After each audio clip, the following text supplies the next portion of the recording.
Assalamualaikum warahmatullahi wabarakatuh. Waalaikumsalam. Yang terhormat Bapak Kepala Sekolah SMP Negeri 4 Tanjung Harapan yang pada hari ini diwakilkan oleh Bapak Wakil Kepala Sekolah serta Bapak Ibu Guru yang kami banggakan. Marilah kita panjatkan puji syukur kehadirat Allah Subhanahu wa Ta'ala karena atas izin dan rahmat-Nya lah kita dapat berkumpul di tempat yang penuh berkah ini. Salawat serta salam semoga tercurah kepada junjungan kita Nabi Muhammad SAW, sosok pemimpin yang agung yang juga teladan dalam kesabaran dan keteguhan hati. Semoga kita semua mendapat syafaat beliau di hari akhir nanti. Amin ya rabbal alamin. Selanjutnya pembacaan doa yang akan dibawakan oleh Bapak Rifai Nurdin. Bapak Rifai, kami persilakan.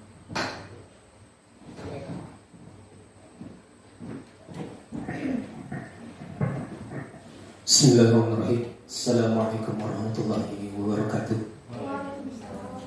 Baik, ada baiknya kita memunajat kepada Allah Subhanahu wa Ta'ala, memulai setiap kegiatan kita dengan memperbanyak membaca doa agar apa yang kita lakukan pada hari ini dinilai ibadah di sisinya, dan apa yang kita lakukan pada hari ini berjalan dengan lancar. Ila hadratin Nabi Mustafa Muhammad sallallahu alaihi wasallam. Al-Fatihah. Bismillahirrahmanirrahim. Alhamdulillahirabbil alamin arrahmanir rahim maliki yaumiddin. Iyyaka na'budu wa iyyaka nasta'in ihdinas siratal mustaqim siratal ladzina an'amta 'alaihim ghairil maghdubi 'alaihim waladdallin. Amin. A'udzu billahi minasyaitonir rajim. Bismillahirrahmanirrahim. Alhamdulillahirabbil alamin wassalatu wassalamu ala asyrafil anbiya'i wal mursalin sayyidina Muhammadin wa ala alihi washabihi ajma'in. Allahumma inna nas'aluka salamatan fid dunya wa salamatan fil akhirah wa salamatan aba wa umma wa salamatan ikhwanil muslimin wal muslimat wa salamatan fi kulli makan wa salamatan fi kulli zaman. Allahumma inni as'aluka bi barakatan fil ilmi wa barakatan fil rizqi wa barakatan fil amali wa barakatan fil umri bi rahmatika ya arhamar rahimin. Allahumma faqihu fid din wa 'allimna at-taqwir. Allahumma inna nas'aluka ilman nafi'an wa 'amalan salihan wa rizqan halalan tayyiban wa 'amalan mutaqabbalan. Allahumma ighfir lana wa liwalidina warhamhuma kama rabbayani shaghira. Rabbana atina fid dunya hasanah wa fil akhirati hasanah wa qina adzabannar. Subhana rabbika rabbil izzati amma yasifun wa salamun alal mursalin walhamdulillahi rabbil alamin. Assalamualaikum warahmatullahi wabarakatuh.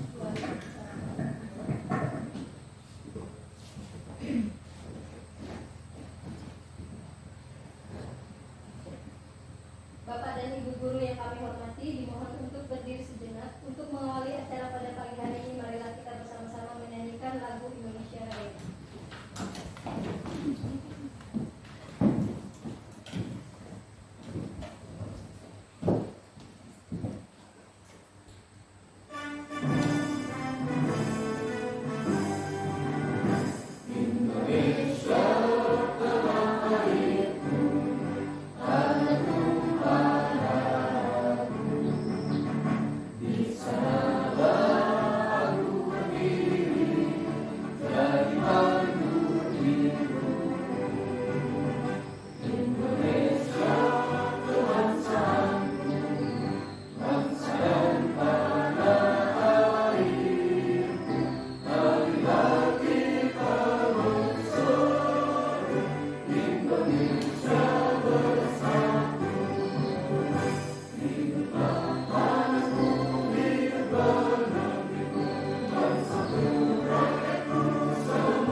Bismillahirrahmanirrahim. Assalamualaikum warahmatullahi wabarakatuh. Waalaikumsalam warahmatullahi wabarakatuh. Alhamdulillah, alhamdulillah rabbil alamin. Wassalatu wassalamu ala Rasulillah. Allahu wa ni'mal wakil. Ni'mal wali wa nasir wa la hamla wa la quwwata illa billah. Bersama-sama kita memanjatkan puji dan syukur atas kehadirat Allah Subhanahu wa taala. Begitu banyak memberikan kita kenikmatan sehingga kita semua dapat dipertemukan di kelas ini, di ruangan ini dalam keadaan sehat walafiat untuk melakukan kegiatan komunitas belajar yang selalu kita rutinkan dalam setiap bulannya. Salawat serta salam kalau kita ceritakan kepada Nabi Muhammad sallallahu alaihi wasallam. Allahumma shalli ala Muhammad. Mudah-mudahan dengan syafaat beliau kita semua selamat di dunia dan di akhirat. Amin. Baik, untuk memanfaatkan waktu yang ada, sebelumnya saya memohon maaf atas nama Erik beliau tidak sempat hadir pada pertemuan kali ini. Beliau sedang cuti untuk melaksanakan karyanya di dekat dengan saya, dan semoga saya bisa melaksanakannya dengan baik. Kemudian saya ucapkan terima kasih kepada Bapak Ibu sekalian yang sempat hadir pada hari ini, menyediakan waktu fisik dan tenaga serta pikirannya untuk mengikuti kegiatan komunitas belajar kita. Dan yang saya harapkan untuk kegiatan komunitas belajar ini, apa yang disampaikan nanti dengan materi, kemudian apa yang kita pahami bersama dan bisa terapkan dalam kehidupan sehari-hari, terutama dalam proses pembelajaran, sehingga kompetensi kita sebagai guru dapat meningkat lagi dalam hal mencerdaskan anak bangsa. Kemudian yang saya harapkan dalam komunitas belajar ini juga kedepannya bisa dikembangkan lagi. Mungkin ada kegiatan yang bisa menunjang tidak hanya pada gurunya, tetapi siswanya. Dan tujuan komunitas belajar ini bagaimana meningkatkan kompetensi siswa juga. Mungkin yang dapat saya sampaikan, yang lebihnya mohon dimaafkan. Wassalamualaikum warahmatullahi wabarakatuh. Waalaikumsalam warahmatullahi wabarakatuh.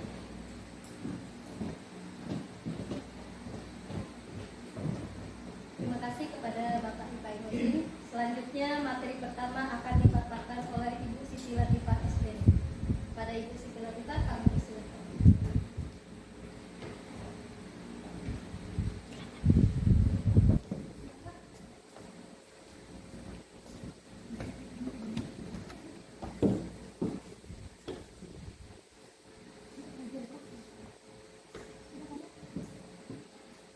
Baik, terima kasih atas waktunya. Bapak Ibu semua, di sini saya akan memaparkan materi yang sudah kami dapatkan kemarin selama kami belajar. Maksud dan tujuan saya berdiri di sini itu bukan karena saya yang paling bisa atau saya yang paling mengerti, akan tetapi kita di sini sama-sama belajar ya. Di sini saya akan memaparkan tentang apa itu pola pikir bertumbuh atau growth mindset dan pembelajaran mendalam. Pola pikir bertumbuh atau biasa disebut dengan PPD itu merupakan keyakinan bahwa kemampuan dapat berkembang melalui usaha dan belajar. Nah, biasanya kan kita kalau di dalam kelas itu sering menemukan ya murid-murid kita itu ketika kita memberikan mereka pertanyaan, mereka itu selalu bilang, ketika kita meminta mereka untuk berpendapat, mereka kan sering bilang, Bu, saya malu Bu, saya takut salah. Pada dasarnya mereka itu bukan masih pada tahapan pola pikir tetap, belum bertumbuh. Nah, di situ tugas kita untuk menggali gimana caranya supaya anak-anak itu memiliki keyakinan semua orang itu bisa melalui proses dan belajar. Terus pola pikir bertumbuh itu melihat tantangan sebagai peluang untuk berkembang, gigih dan pantang menyerah. Nah, pola pikir itu adalah segalanya. Pola pikir akan mendikte tindakan yang dilakukan serta akan menentukan hasil yang diperoleh. Seperti kita sendiri ya Bapak Ibu. Misalkan apa yang kita lakukan itu kan biasa kita pikirkan dulu sebelum kita bertindak. Nah, di sini adapun jenis-jenis pola pikir itu ada dua, yaitu growth mindset atau PPD dan fixed mindset atau pola pikir tetap. Nah, adapun perbedaannya, growth mindset di sini bahwa keyakinan bahwa kecerdasan dan keterampilan bisa dikembangkan lewat belajar dan berusaha. Seperti yang saya bilang tadi di awal ya, dasarnya itu mereka bisa, semua murid itu pada dasarnya mereka bisa dan mereka mampu. Tinggal kita sendiri aja lagi yang menggali gimana sih caranya supaya mereka itu berani untuk berpendapat, berani untuk berubah. Kemudian kalau pola pikir tetap atau fixed mindset, keyakinan bahwa kecerdasan dan keterampilan itu bersifat tetap yang tidak banyak bisa diubah. Itu ya, itu perbedaan antara pola pikir tetap dan pola pikir bertumbuh. Nah, di sini bisa kita lihat perbedaan pola pikir tetap dengan pola pikir bertumbuh. Kalau pola pikir tetap, ketika mereka dihadapkan pada challenge atau tantangan, mereka akan menghindar. Tapi kalau pola pikir bertumbuh, ketika mereka dihadapkan pada tantangan, mereka akan menerima. Terus obstacle itu rintangan, ya. Kalau pola pikir tetap, ketika dihadapkan pada rintangan itu mereka akan menyerah. Tapi kalau pola pikir bertumbuh, ketika mereka dihadapkan pada rintangan, mereka akan bertahan. Terus effort itu sejenis usaha, ya usaha. Kalau pola pikir tetap dihadapkan pada usaha, mereka akan mengatakan itu mubazir atau buang-buang waktu saja. Tapi kalau pola pikir bertumbuh, mereka menghadapi sebuah usaha itu sebagai peluang untuk maju, peluang untuk bisa, dan peluang untuk sukses.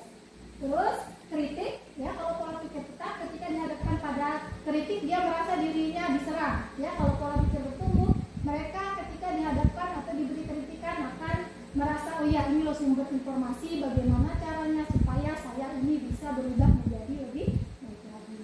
Terus ketika sudah melakukan itu semua, terus dihadapkan pada sukses others, mereka merasa kalau pola pikir tetap itu suksesnya seseorang itu mereka menanggapinya sebagai ancaman. Ya kan, sering itu kan kita kalau di dalam lingkungan kita sendiri itu sering kita melihat ketika orang sukses itu kita menganggap sebagai ancaman atau saingan. Nah, kalau di pola pikir bertumbuh, ketika melihat seseorang itu sukses, mereka menjadikan sebuah inspirasi.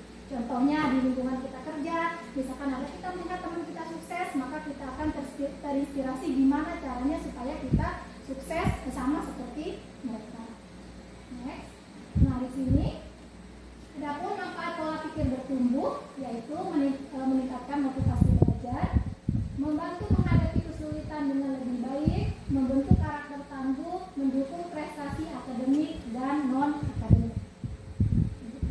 Nah, di sini cara mengembangkan growth mindset yaitu fokus pada proses belajar bukan hasil saja, ya.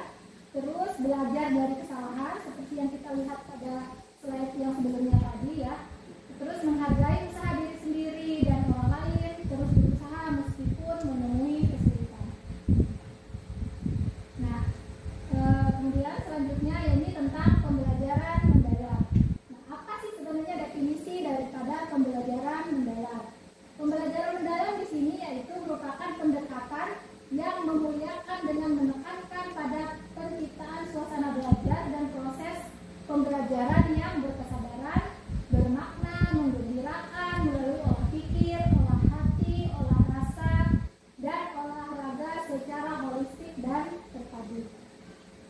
Nah, di sini bisa kita lihat Bapak Ibu, ya, olah pikir itu apa? Merupakan proses pendidikan yang berfokus pada pengasahan akal budi dan kemampuan kognitif seperti kemampuan untuk memahami, menganalisa, memecahkan masalah.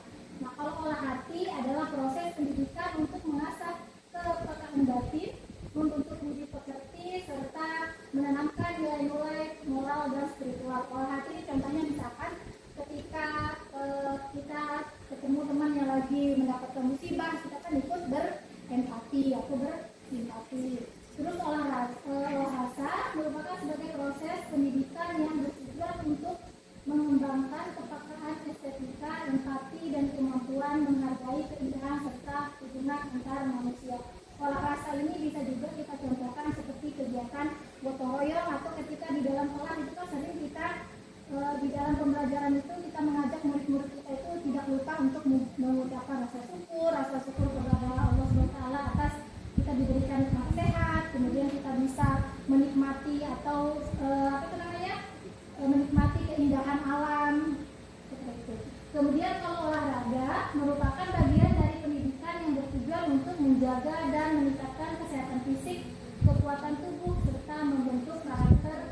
melalui kegiatan jasmani. Nah, di sini Bapak Ibu bisa kita lihat kerangka daripada pembelajaran mendalam. Di situ ada bermakna, berkesadaran, menggembirakan, mengaplikasi, merefleksi, dan memahami. Nah, adapun ciri-ciri pembelajaran mendalam di sini yaitu fokus pada pemahaman bukan hafalan, terus menghubungkan konsep baru dengan pengetahuan lama, menumbuhkan keterampilan berpikir kritis dan reflektif. Ini bisa kita terapkan ketika kita mengajar itu kan ada kegiatan diskusi ya. Di situ kan kita meminta murid-murid kita itu untuk mereka aktif dalam berpendapat, kemudian melibatkan partisipasi aktif siswa seperti yang sudah kita tahu ya. Di sini kan kita sekarang bukan teacher center akan tetapi student center. Di sini kita menggali gimana sih supaya ketika kita dalam pembelajaran itu siswa kita itu bisa aktif ya. Guru kan tugasnya hanya sebagai fasilitator saja, hanya memfasilitasi tugasnya ya. Setelah itu ya semua kita harapkan murid-murid kita terlibat nanti ketika kegiatan pembelajaran kontekstual dan relevan dengan pendidikan. Nah, adapun tujuan pembelajaran mendalam di sini itu membentuk pemahaman konseptual yang kuat, mengembangkan kemampuan berpikir tingkat tinggi atau critical thinking, membiasakan refleksi diri dalam belajar, mendorong kolaborasi dan komunikasi, terus membekali siswa dengan kompetensi adat bahasa.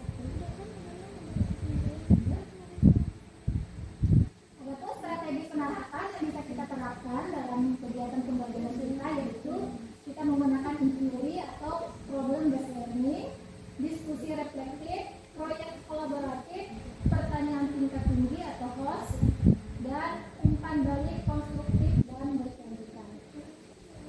Nah, di sini peran guru yaitu sebagai fasilitator, bukan sekedar pemberi informasi, mendorong rasa ingin tahu siswa, memberi ruang eksplorasi dan refleksi, membimbing pembelajaran yang kontekstual.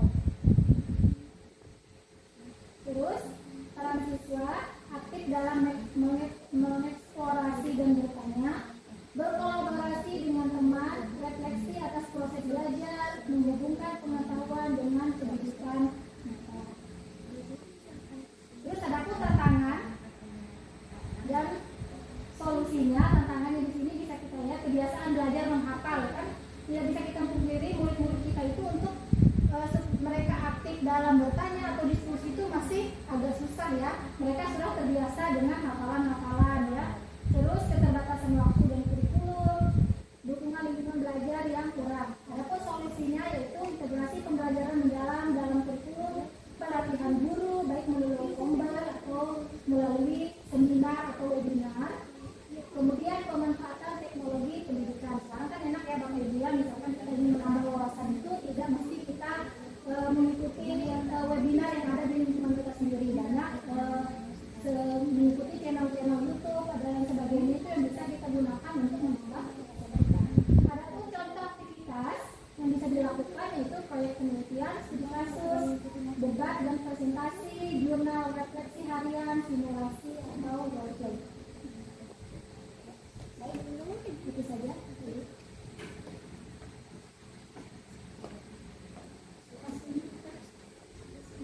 Terima kasih kepada Ibu Siti Latifah. Materi selanjutnya akan dipaparkan oleh Bapak Fitriadi SPD. Kepada Bapak Fitriadi kami persilakan. 3. Materi selanjutnya akan dipaparkan oleh Bapak Fitriadi SPD. Kepada Bapak Fitriadi kami persilakan.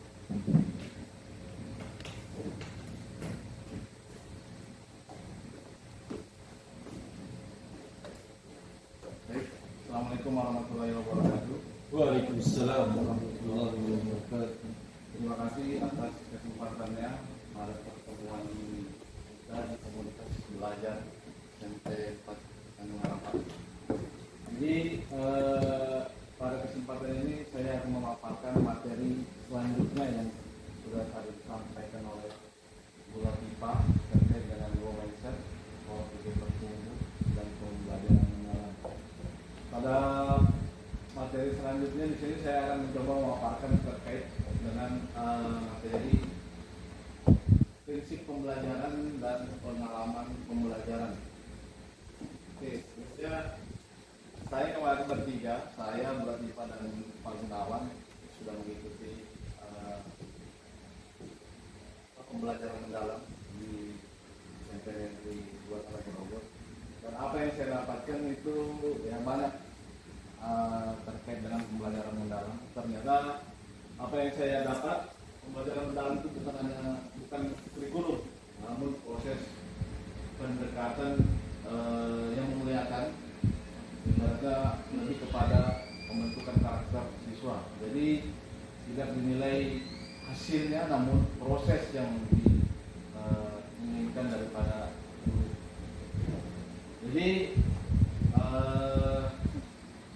pada kesempatan ini saya mencoba menjelaskan terkait dengan prinsip, di mana prinsip dalam pembelajaran mendalam itu ada 3 terkait dengan prinsipnya itu bermakna, berkesadaran, kemudian bermakna, dan kemudian menggembirakan.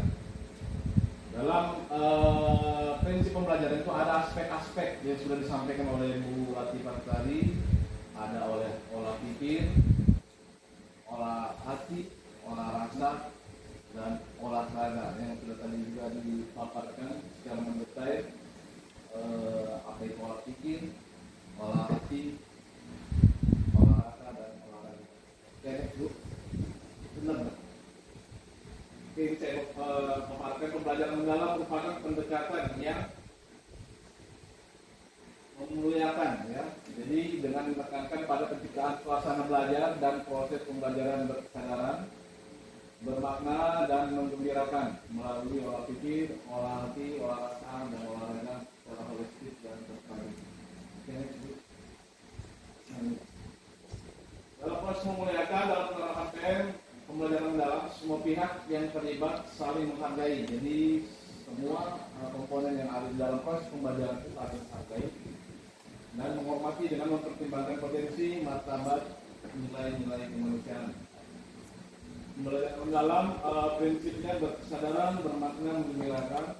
Di dalamnya itu terdapat aspek olah pikir, olah hati, olah rasa, olahraga, dan kemudian diwujudkan dan hasilnya mendapatkan profil rumusan 8 dimensi. Kemudian di sini dalam prinsip pembelajaran mendalam ada makna berkesadaran dalam pengalaman pelajar peserta didik yang diperoleh ketika mereka memiliki kesadaran untuk menjadi pembelajar aktif dan mampu meregulasi diri. Oke, dalam sebagai guru pada dasarnya sudah barang tentu secara sadar dan tidak sadar sebenarnya ini sudah kita terapkan dari awal-awal. Apalagi kalau kita sudah mengemban profesi sebagai guru, pasti sudah di situ kegiatan mendidik itu sudah. Namun di dalam prosesnya kita secara tidak sadar atau sadar itu random. Namun sekarang belakangan ini itu dipeta-petakan, termasuk yang ada sekarang ini. Jadi secara sadar dan tidak sadar kita sudah menerapkan itu. Namun di sini dipeta-petakan seperti ini tadi, berkesadaran. Jadi di sini guru mewujudkan siswa yang memiliki kesadaran tinggi terhadap pembelajaran. Seperti kita memberikan motivasi untuk ayo bersekolah, ayo belajar lebih giat, ayo ikuti aturan di sekolah. Karena secara tidak langsung apa yang didapatkan mereka itu akan terjadi di dalam kehidupan mereka di kemudian hari. Kesadaran. Peserta didik memahami tujuan pembelajaran, termotivasi secara intrinsik untuk belajar serta aktif mengembangkan strategi belajar untuk mencapai tujuan. Itu dari makna berkesadaran. Kemudian ada berikutnya bermakna. Peserta didik dapat merasakan manfaat relevansi dari hal-hal yang dipelajari untuk kehidupan.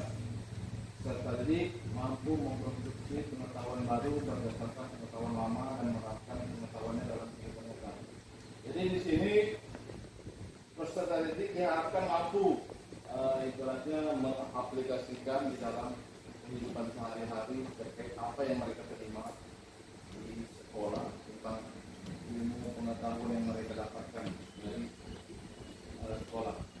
Kemudian di sini mengembirakan, pembelajaran yang mengembirakan merupakan suasana belajar yang positif, menyenangkan, menantang dan memotivasi peserta didik merasa dihargai atas keterlibatan dan kontribusinya pada proses pembelajaran. Peserta didik terhubung secara emosional sehingga lebih mudah memahami, mengingat dan menerapkan pengetahuan. Jadi di sini menggembirakan yang saya dapat kemarin bukan berarti setiap dalam pembelajaran itu harus ada speaking, ya. Jadi di sini menggembirakan di sini dalam artian suasananya lebih interaktif, lebih kondusif, seperti lingkungan belajarnya bersih, kemudian siswanya aktif, diskusi bertanya apa-apa, kemudian menyenangkan. Jadi guru di sini membuat suasana lingkungan kelas itu diharapkan lebih bisa menyenangkan. Kemudian ada juga aha moment. Dalam artian di sini berarti ketika siswa mendapat memahami, berarti ada aha moment. Contohnya seperti ini, ketika oh ternyata begini, berarti itu adalah aha moment. Dalam artian siswa mampu memahami ketika oh siswa itu oh begini, ternyata oh ini hasilnya ini kali ini, oh seperti ini, berarti itu adalah termasuk proses mengembirakan. Oke, next Bu. Nah ini tadi yang disampaikan oleh Ibu Latifah di dalam kegiatan dalam prinsip pembelajaran mendalam, ada kesadaran, bermakna dan mengembirakan. Di dalam itu ada olah pikir, olah hati, olah rasa, olahraga yang disampaikan tadi Ibu Latifah. Olah pikir itu fokus pada pengembangan intelektual siswa, cara berpikir, penalaran kritis, kemudian pemecahan masalah, kemudian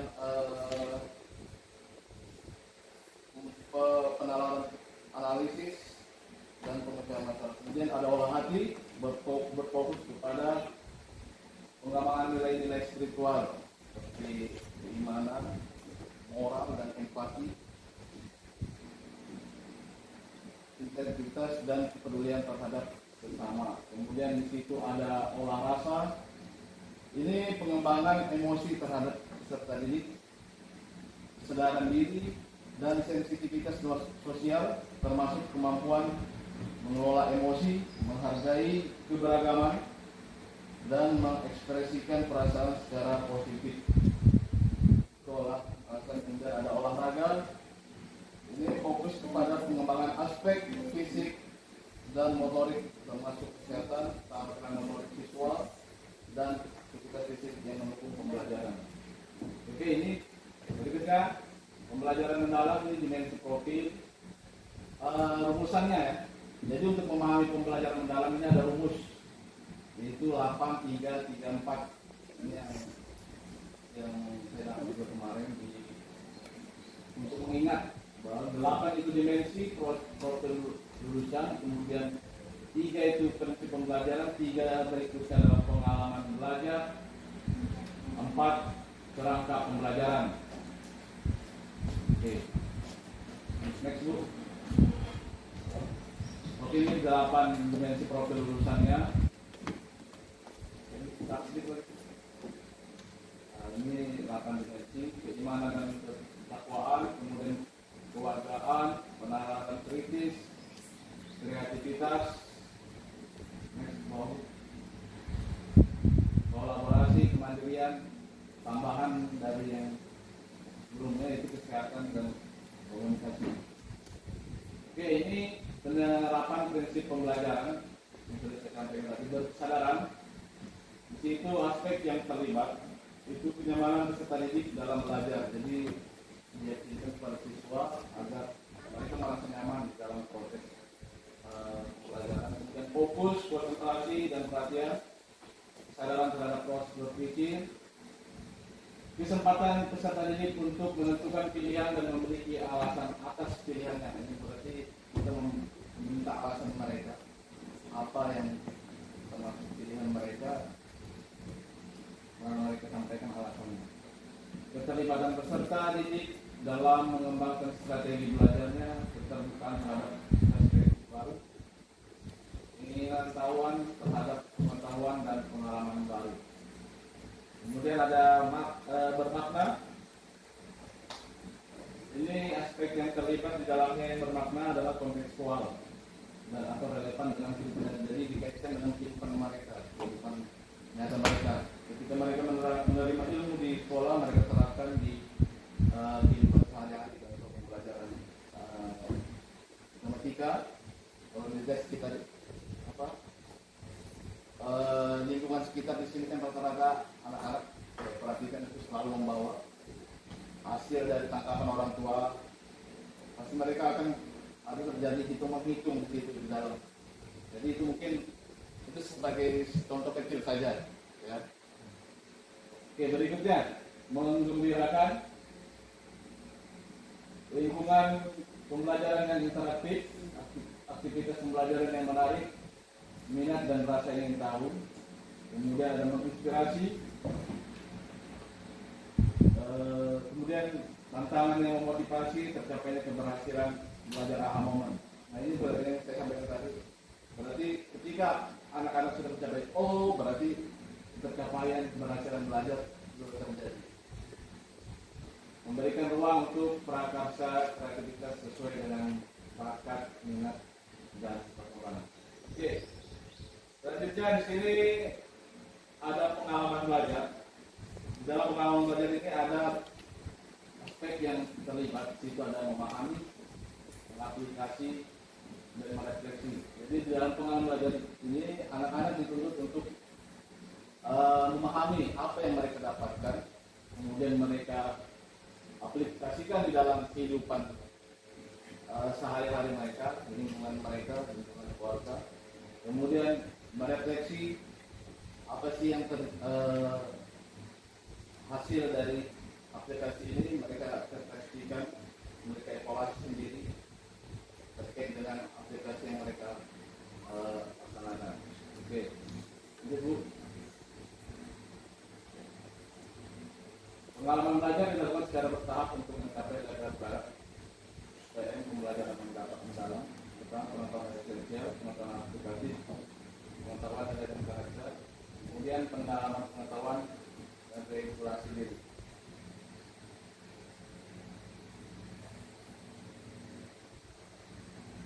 Lebih yang tadi saya sampaikan terkait dengan pengalaman belajar, memahami awal terdidik untuk memproduksi pengetahuan, kemudian mengaplikasi pengetahuan dalam kehidupan secara kontekstual, merefleksi, tahap refleksi melibatkan regulasi diri sebagai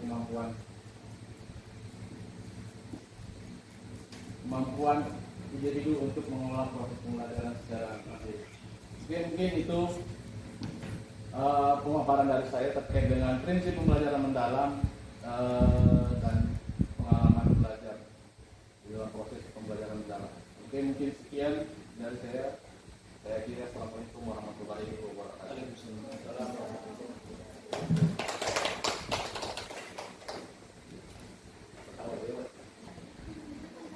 Materi selanjutnya akan dipaparkan oleh Bapak Ahmad Gunawan SPD. Kepada Bapak Gunawan kami persilakan.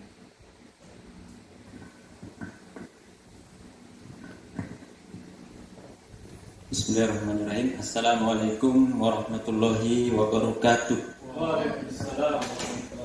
Baik, saya akan melanjutkan pemaparan dari teman-teman yang sebelum. Kali ini saya berbicara tentang asesmen atau penilaian.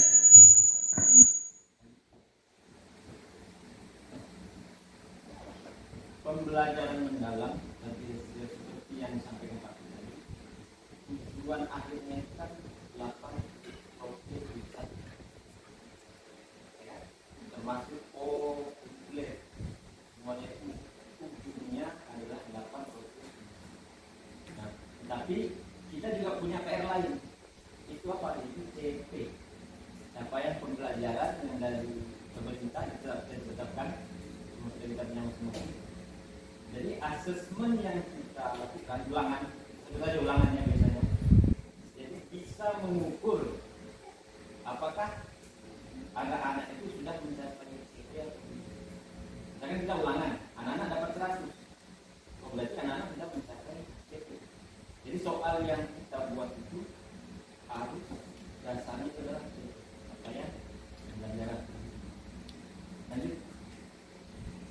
Jadi sebenarnya tidak ada perbedaan asesmen kurikulum asesmen dalam pembelajaran mendalam dengan yang sebelumnya, yaitu dibagi menjadi 2, formatif dan sumatif.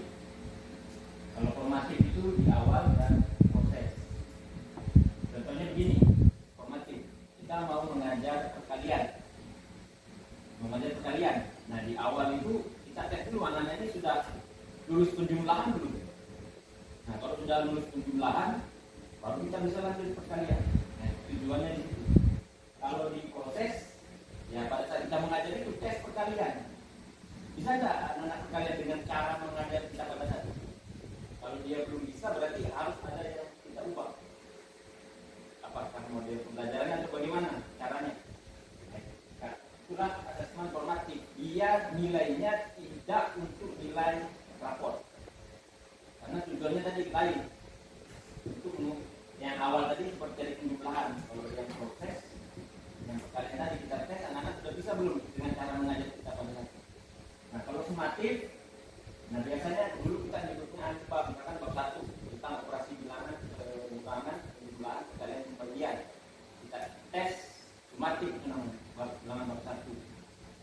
Itulah nanti misalkan dalam semester 1 ini kita ada 5 bab. Sumatif 1 nilainya berapa, sumatif 2 berapa, 3 berapa, 4 berapa, 5 berapa, kita tambah. Itu yang dibagi 5 setelah yang diberikan nilai atau untuk memperhitungkan apakah anak-anak ini layak untuk naik kelas atau tidak. Walaupun ada aspek yang lain tentang sikap dan lain-lain. Baik, nah ini yang ini ya. Jadi asesmen sumatif itu untuk kenaikan kelas dan kelulusan dari kesatuan pendidikan. Kalau normatif dia ada yang di awal untuk mengetahui kesiapan murid. Nah, dia siap tidak untuk belajar. Kemudian yang di dalam proses untuk mengetahui perkembangan murid pada saat itu dan sekaligus kemudian kembali yang cepat. Kemudian lanjut materi berikutnya yaitu tentang RPP yang sekarang ya. Yang sekarang ada 4. Jadi kalau kita sekarang bikin RPP itu 4 komponen. Yang pertama identifikasi, desain pembelajaran, pengalaman belajar dan asesmen. Lanjut. Nah, kalau identifikasi ada peserta didik, kemudian materi pelajaran dituliskan. Cuma ini dia opsional. Maksudnya opsional itu bisa ada, bisa tidak. Jadi boleh aja langsung pada komponen identifikasi ini langsung aja bikin ini aja. Buat 8 profil lulusan ini, kemudian kita centang profil mana yang kita mau tuju pada RPP itu. Misalkan hanya keimanan dan ketakwaan kita centang ini. Kemudian di komponen desain pembelajaran, nah di sini ada ditulis capaian pembelajaran hanya saja opsional, boleh ada boleh tidak, bisa ditulis opsional, saya bahas ini saja. Tujuan pembelajarannya ditulis, ini sudah biasa kan, pasti dalam RPP ada tujuan pembelajarannya anak-anak pada saat kita belajar itu, apa tujuan yang diharapkan. Kemudian topiknya juga opsional, praktik pedagogis. Praktik pedagogis ini model pembelajaran apa yang kita gunakan, apakah PBL, problem based learning, atau jigsaw, atau PJBL, project based learning, atau discovery learning. Nah ini juga sudah biasa yang kita lakukan. Kemitraan pembelajaran ini juga opsional. Misalkan pada saat belajar kita bekerja sama dengan puskesmas. Nah itu bisa ditulis ada di puskesmas. Berarti kemitraan belajar kita puskesmas. Kalau tidak ada juga apa-apa, ini opsional. Kemudian lingkungan pembelajaran jadi jelas. Atau misalnya olahraga di lapangan, ini harus ada. Atau nilai. Kemudian pemanfaatan digital ini juga opsional, ya pakai anak pakai HP, sekarang kita pakai LCD atau dari YouTube. Instagram dan lain-lain. Ini baru buat lanjut. Nah ini yang dijelaskan oleh Pak Pis tadi ya, pengalaman belajar ini harus ada di dalam RPP kita. Anak-anak harus ada proses memahami, ada mengaplikasi, ada merefleksi di dalam RPP. Nah di dalam proses memahami ini juga anak-anak ini masuk ke prinsip. Jadi di dalam proses memahami ini anak-anak harus berkesadaran, harus bermakna dan harus menggerakkan. Begitu juga di pengalaman belajar mengaplikasi juga harus dimasukkan 3 prinsip ini. Begitu juga di proses merefleksi juga harus ada ini, prinsip pembelajaran itu harus berkesadaran, bermakna dan menggerakkan. Dan itu harus ditulis. Kemudian penutup ini yang sudah juga. Kemudian asesmen. Asesmen ya seperti ada ya, asesmen formatif dan formatif. Jadi pada umumnya saja, jadi yang beda itu tadi, ya ini aja. Yang ini harus ada yang kalau kita mau memahami, mengaplikasi dan merefleksi sama yang tadi ya, yang sebelumnya. Yang coba yang ini ada pakai pedagogis, kemitraan, lingkungan pembelajaran dan pemanfaatan digital. Sama yang ini. Itu aja yang baru, yang lain sama. Oke. Nah ini ini materi baru tentang inquiry kolaboratif.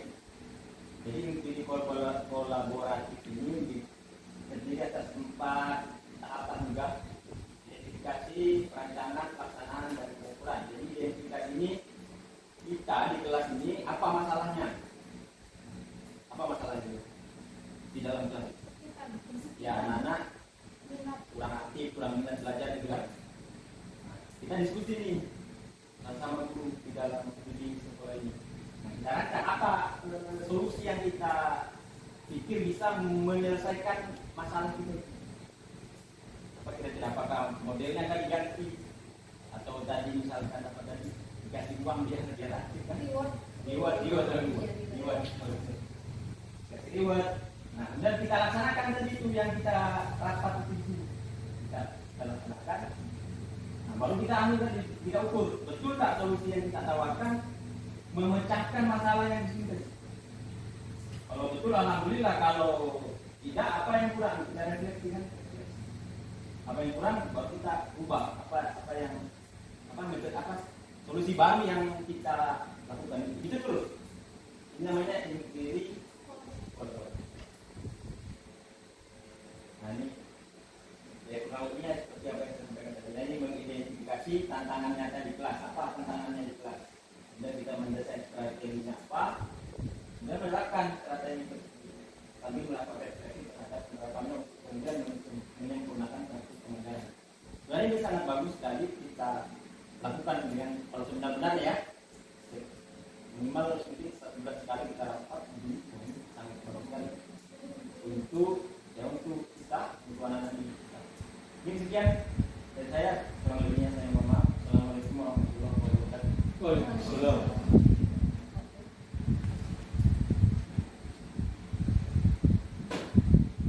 Terima kasih kepada Bapak Ahmad Gunawan. Selanjutnya kami buka sesi tanya jawab. Silakan kepada Bapak Ibu guru yang ingin bertanya. Silakan. Langsung aja ya. Semua pemateri tadi. Iya. Oh iya. Saya tertarik tentang apa yang disampaikan pemateri pertama ya, terkait tentang prinsip ada olah rasa, olah pikir, olahraga, kemudian olah hati. Ya. Kalau kita tarik tadi prinsip itu, kita kaitkan dengan kompetensi siswa ya. Tentang kognitifnya, afektifnya, estetiknya kan, itu kan terkait. Nah, mungkin saya bisa minta gambaran. Kira-kira itu bisa dijadikan penilaian tidak? Olah rasa, olah pikir itu dihubungkan dengan itu tadi kompetensi siswa, kognitifnya, kemudian afektifnya kan masuk tadi olah rasa, semua orang hati pun tidak salah.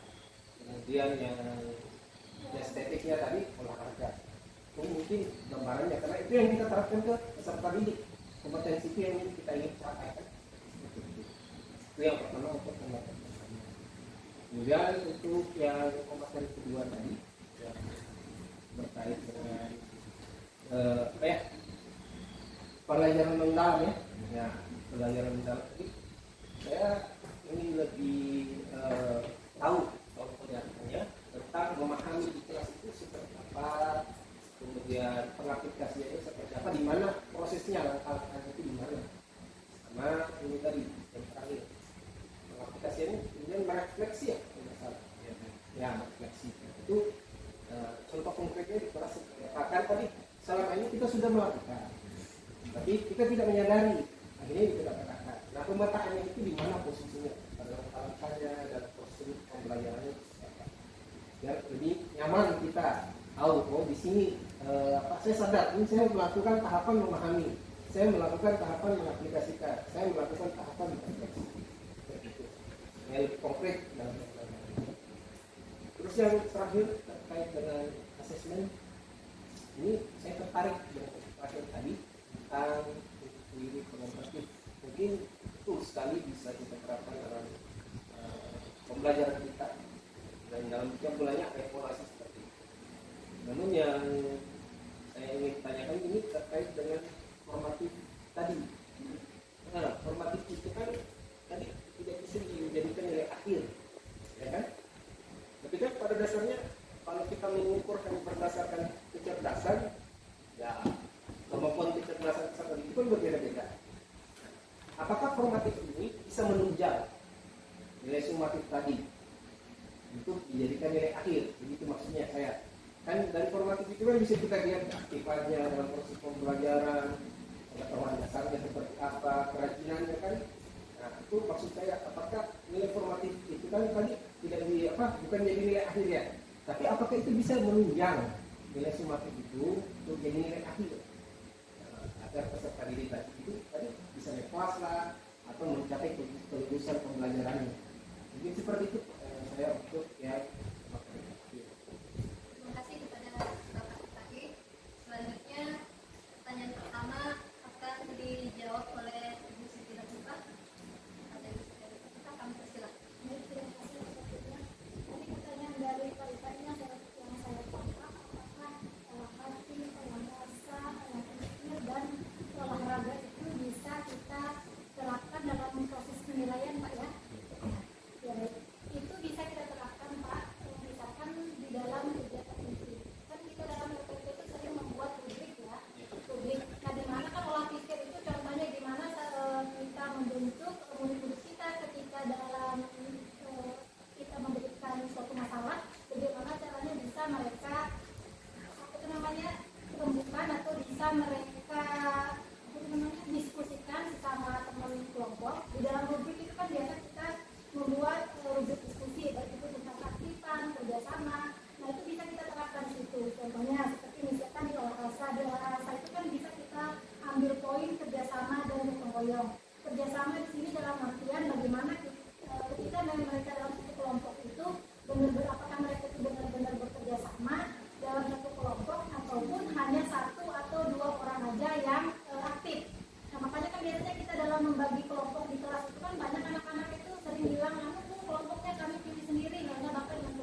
kalau saya menilai dalam prinsip pembelajaran mendalam kan berkesadaran, memaknai, menjelaskan.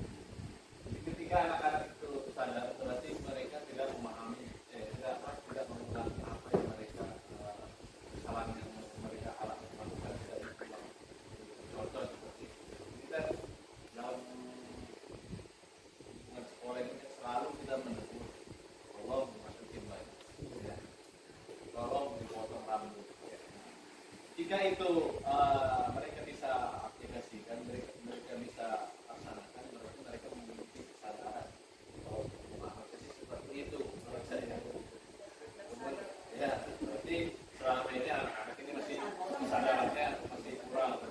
Kemudian tolong sekolah, ya, sekolah sebetulnya diutamakan. Kalau saya melihat di daerah pesisir seperti ini, sekolah itu nomor sekian, bukan ibaratnya menjadikan prioritas. Jadi ketika mereka hadir ke sekolah, berarti mereka berkesadaran. Ya, itu langkah menurut saya, pemahaman saya kemudian bermakna. Ketika mereka menerima ilmu di sekolah, itu mereka bisa terapkan. Contoh saya yang seperti saya sampaikan yang tadi, misalnya mereka menerima belajar matematika terkait dengan berkarya atau apa-apa gitu. Jadi dia juga kondisi di sini kan anak-anak selalu yang saya perhatikan, anak-anak selalu melakukan semacam transaksi gitu di tempat ya di warung atau pelelangan ikan. Mereka sih bisa kaitkan hubungannya dengan ilmu matematika mereka yang mereka dapatkan, misalnya berkalian, misalnya setiap kilo berapa harganya, itu mungkin bisa mereka terapkan. Itu menurut saya sih kalau dalam kegiatan dalam prinsip bermakna. Kemudian yang menggembirakan, nah ketika anak-anak ini mampu memahami secara keseluruhan, mereka akan ibaratnya, oh ini loh hasilnya, oh ini seperti ini. Mereka secara sadar berarti mereka sudah memahami apa yang mereka dapatkan ilmu dari guru-guru yang mungkin saja dari. Terima kasih kepada Bapak Fitri. Bagaimana Pak Rita? Apa sudah bisa diterima? Sudah. Saya dapat ini satu ketika sudah mengucapkan berarti sudah menggembirakan. Selama ini kan persepsi kita menggembirakan, kira kegiatan mas breaking. Baik, pertanyaan selanjutnya akan dijawab oleh Bapak Gunawan.